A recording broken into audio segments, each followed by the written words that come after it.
Ministra Rosa Weber dá prazo de 5 dias para governo federal passar informações sobre decreto que facilitou o porte de armas para mais categorias. STJ nega pedido para suspender contingenciamento de verbas de universidades federais. Tribunal de Justiça da Paraíba expande o uso de tornozeleiras eletrônicas para monitorar detentos. O sistema penitenciário tem como avisar de imediato ao magistrado quando aquelas medidas forem descumpridas. Grupo de trabalho estuda medidas para reforçar a segurança dos magistrados no Brasil. O último levantamento do Conselho Nacional de Justiça, divulgado no ano passado, revelou que em 2017, 110 magistrados estavam sob ameaça no país. E às vésperas do Dia das Mães, um dos direitos trabalhistas mais importantes garantidos a elas, a licença maternidade para mães biológicas e adotivas. Essa mãe poder se dedicar exclusivamente, ao filho nos primeiros meses de vida é com certeza fundamental.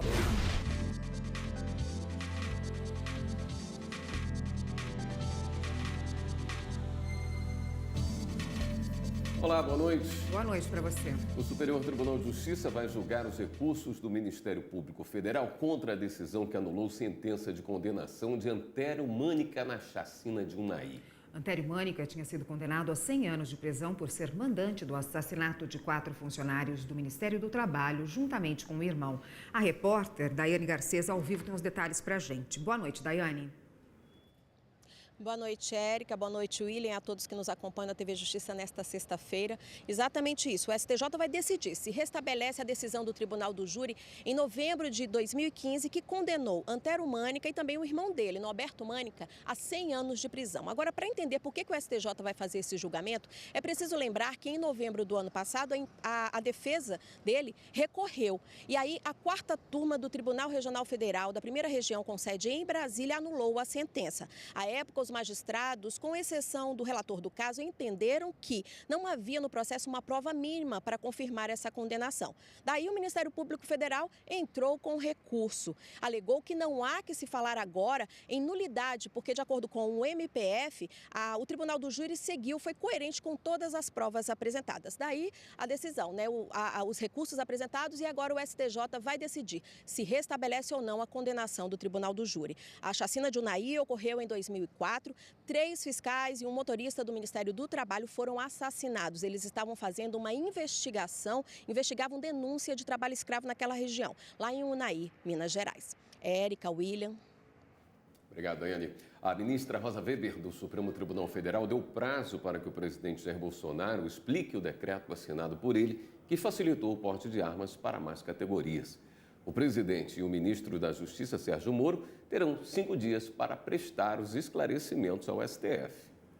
Segundo o partido Rede, ampliar o porte de armas por decreto viola o Estatuto do Desarmamento. Após o prazo dado ao presidente da República para explicar os motivos da liberação, a ministra Rosa Weber vai decidir se concede uma medida liminar para suspender o decreto das armas até o julgamento do mérito do processo. O decreto das armas foi assinado no início desta semana.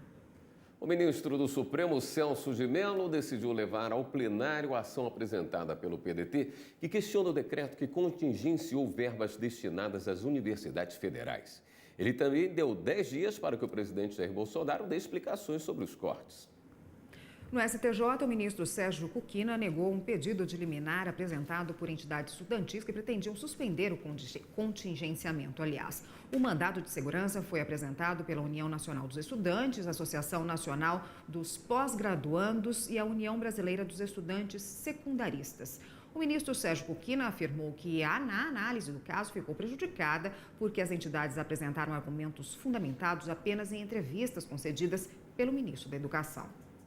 Um grupo de trabalho coordenado pelo ministro Alexandre de Moraes estuda medidas para reforçar a segurança dos magistrados no Brasil.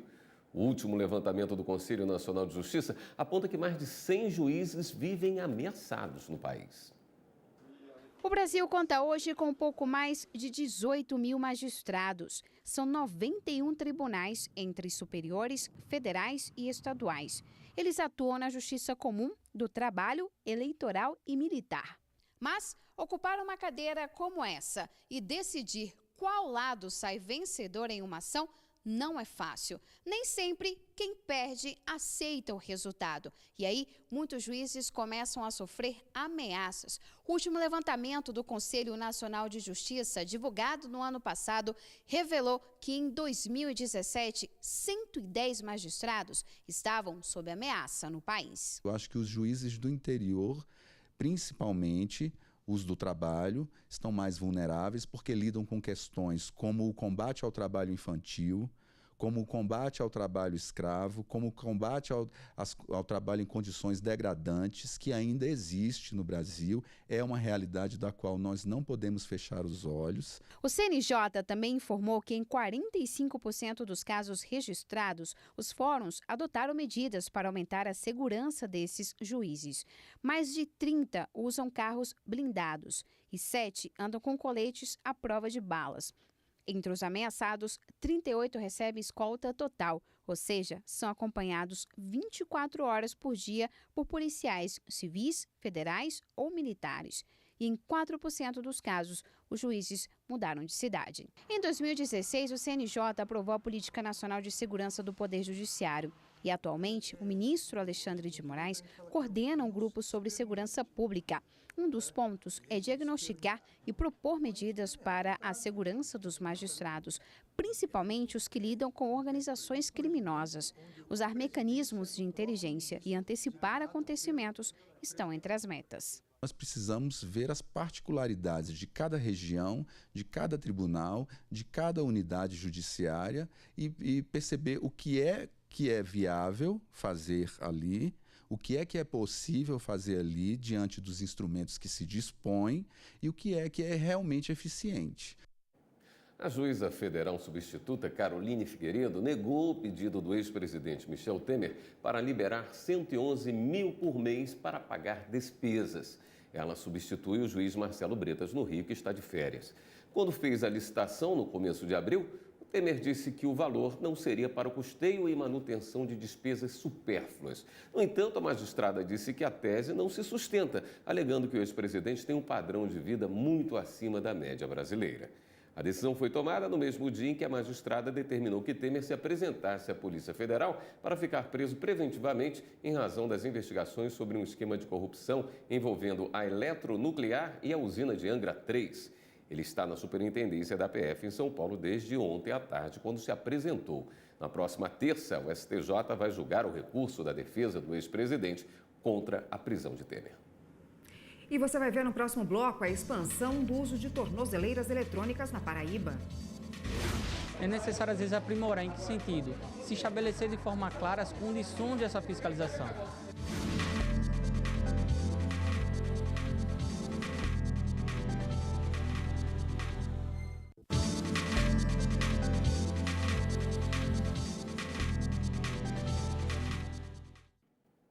Expansão do uso de tornozeleira eletrônica e identificação prévia de condenados são temas de reunião no Tribunal de Justiça da Paraíba.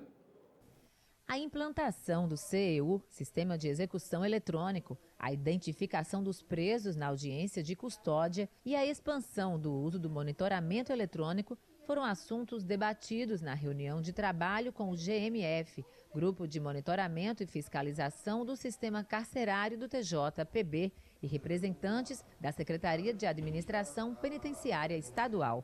A coordenadora do Programa Nacional Justiça Presente do CNJ na Paraíba, Ana Pereira, esteve presente à reunião e ressaltou que se faz necessário que todos os entes da política carcerária se envolvam tanto no processo de ressocialização quanto na utilização de penas inteligentes e alternativas. O que não é possível é pensar um cárcere dentro de uma proposta de encarceramento sem pensar no processo de ressocialização.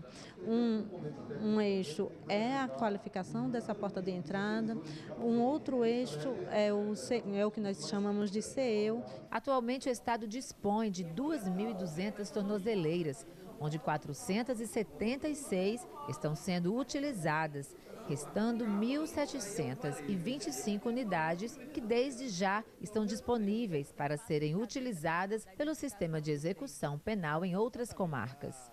dependendo das determinações e orientações que sejam colocadas na decisão judicial, o sistema penitenciário tem como avisar de imediato ao magistrado quando aquelas medidas forem descumpridas. Já o juiz Anderley Marques, atuante na comarca de Sapé, afirmou que reconhece a funcionalidade do monitoramento eletrônico, porém observou que este necessita de alguns aprimoramentos. A tornozeleira se cria realmente a ideia de que ela por si só vai resolver o problema da fiscalização, mas não. É necessário às vezes aprimorar. Em que sentido? Se estabelecer de forma clara as condições dessa fiscalização. Raio de atuação, raio de recolhimento, horário de recolhimento. Quando se deixa isso muito claro na decisão, o juiz facilita o trabalho da secretaria e torna mais efetiva o recolhimento por tornozeleira. A cultura e comercialização dos produtos orgânicos no Brasil foram aprovadas pela Lei 10.830 em dezembro de 2003. A regulamentação, no entanto, ocorreu apenas 4 anos depois, em 2007. De lá para cá, é crescente o mercado de orgânicos em todos os setores. As empresas, por exemplo, estão investindo cada vez mais nesse tipo de produto que tem ampla aceitação e ganha espaço no mercado para atender um público diferenciado. Misturar elementos orgânicos para curar. A manipulação de cosméticos naturais atende a uma demanda crescente de clientes que querem uma vida mais saudável e pensam também na saúde do planeta. Os chamados itens tóxicos, derivados de petróleo, por exemplo, são deixados de lado. Com isso, as empresas que investiram nos orgânicos ganham cada vez mais espaço nas prateleiras. A busca por uma vida livre de toxinas mudou a preferência de muitas pessoas, até para os itens de beleza. Os médicos já acompanham de perto a evolução desse mercado.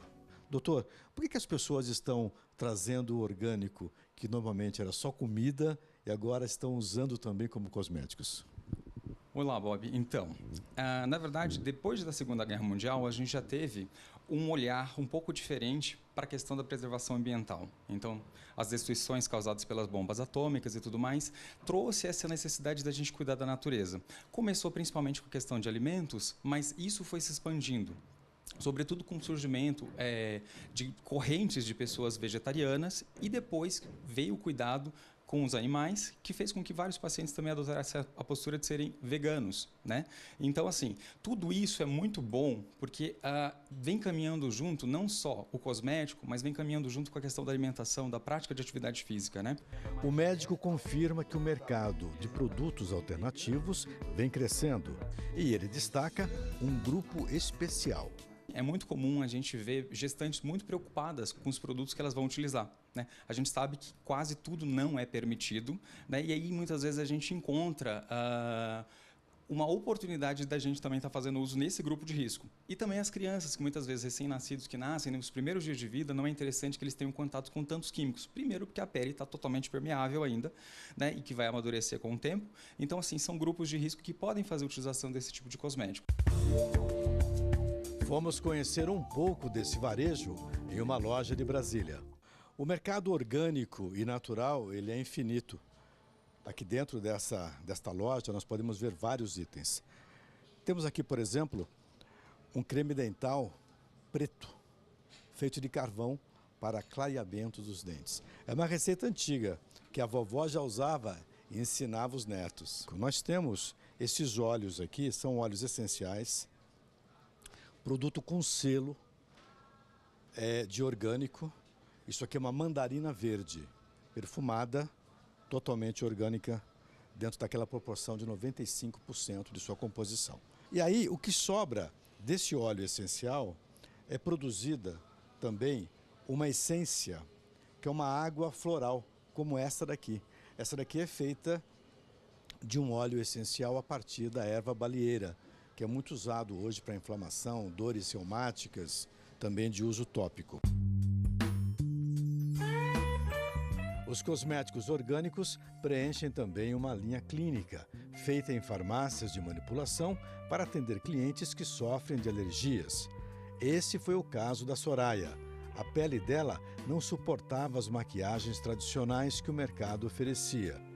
A doença foi um impulso para criar a própria marca. Eu tenho uma alergia muito severa, que é uma alergia chamada cumulativa, pelo excesso do uso de toxinas que vêm de maquiagens sintéticas, toxinas de filtro solar ou de cosméticos sintéticos. Então eu uni essa paixão pela natureza, pela essa conexão do ser humano com a natureza, com o meu problema de pele, e eu transformei isso num negócio. E no próximo bloco, Bom Dia das Mães chegando, um dos direitos trabalhistas mais importantes garantidos a elas, a licença maternidade. A licença maternidade ela não é concedida apenas à mãe biológica, mas também à mãe adotante, como também aos casais homossexuais.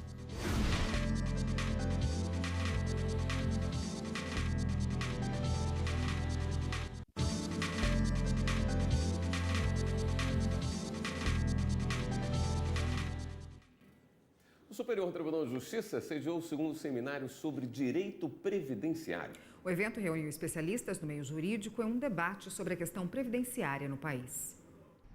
Nos últimos 5 anos, o Instituto Nacional do Seguro Social, o INSS, foi o maior demandante no STJ, com 140 mil processos. Como o tema é atual e tem uma alta demanda na Justiça, o Instituto Brasileiro de Direito Previdenciário e o Superior Tribunal de Justiça realizaram o segundo seminário Direito Previdenciário, diálogo e reflexões entre a doutrina e a jurisprudência das Cortes Superiores. A ideia é promover uma reflexão sobre o assunto. Entre os palestrantes estavam ministros do STJ, desembargadores, juízes federais, juristas e advogados. Quem vai a juízo ter a segurança, é preciso que ele tenha a segurança de saber que sua causa não será decidida de modo diverso de como tenha sido julgada em relação a um vizinho seu, a um amigo seu. Todos nós temos um compromisso comum, né? O compromisso de trabalhar pela entrega de uma boa justiça. O ministro Napoleão Nunes Maia Filho, que é conhecido por ser defensor do direito previdenciário, explicou a importância que essa área do direito tem para a sociedade. Fundamentalidade, talvez seja a expressão que traduza a importância que o direito previdenciário tem para a sociedade. Não só para as pessoas pobres, não, mas sobretudo para elas, mas para todo mundo. A previdência é uma exigência da cultura, da civilização, dos avanços sociais. A previdência é uma precaução a respeito dos infortúnios do futuro. E agora vamos dar um giro na rede para saber das últimas notícias.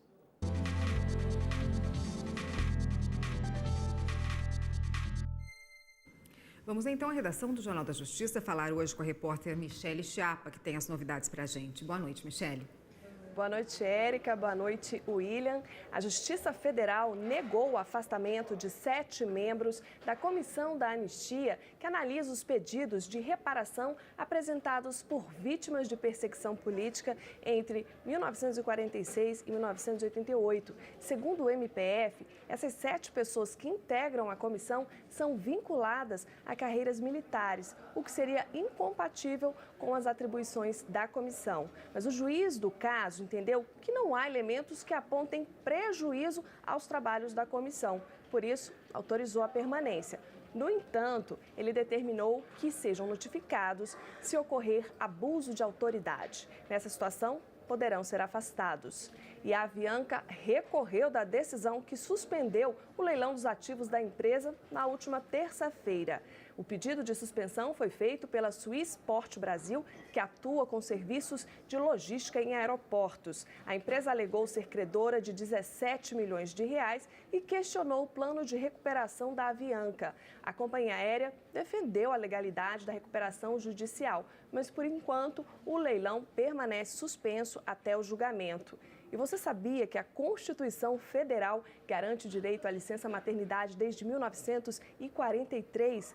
Ao longo desses 76 anos, a lei passou por algumas alterações que ampliaram a proteção à maternidade. Às vésperas do Dia das Mães, nós preparamos uma reportagem especial e vamos mostrar para você quais foram as principais alterações. Acompanhe. Gravidez. Um momento muito especial para quem espera um bebê. São nos primeiros meses de vida que o laço afetivo entre mãe e filho é formado. Ainda na fase inicial, o leite materno garante o desenvolvimento da criança. Após a gestação, a mãe precisa ficar à disposição da criança. A lei assegura o direito por meio da licença maternidade. O benefício foi instituído há 76 anos, quando foi criada a Consolidação das Leis do Trabalho, a CLT. De lá para cá, houve mudanças nas regras. No começo, a licença era de 84 dias. 45 anos depois, em 1988, esse prazo passou a ser de 4 meses. Os pais também adquiriram o direito a 5 dias.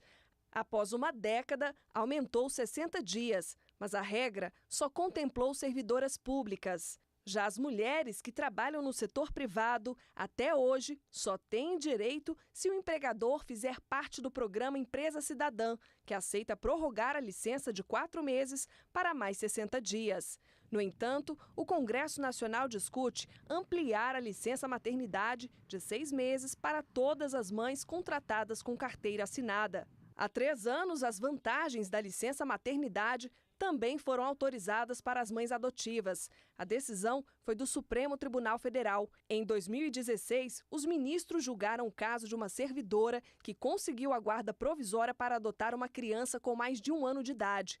O relator do caso, ministro Luiz Roberto Barroso, reforçou que o direito deve ser concedido independentemente da idade da criança acolhida. É de caráter objetivo, de modo que se a gestante for capaz de provar documentadamente que já se encontrava grávida no momento da demissão, penso que o conhecimento do empregador é indiferente. Em outro julgamento mais recente, no ano passado, o STF confirmou que o direito à estabilidade no emprego ocorre desde o nascimento da criança. O relator do processo foi o ministro Alexandre de Moraes. Eu volto a insistir, a proteção é a maternidade, leva em conta a mãe e o filho. O convívio de um período maior após o nascimento da criança é um benefício que, aos poucos, tem se estendido aos pais. Em março deste ano, o Conselho Nacional de Justiça publicou uma resolução que autoriza aos órgãos da Justiça prorrogar por 15 dias a licença paternidade sem a redução do salário. Para essa advogada, as alterações feitas até o momento foram significativas e hoje contemplam várias famílias. A licença maternidade ela não é concedida apenas à mãe biológica, mas também à mãe adotante, como também aos casais homossexuais. Quem é mãe reconhece a importância do benefício. Gisele, servidora pública, aproveitou os 6 meses da licença maternidade. Para ela, o período com o filho Davi, hoje com 2 anos, só trouxe vantagens. Foi um período de dedicação total ao bebê. Foi um período que eu fiquei só com ele, vivendo para ele e por ele.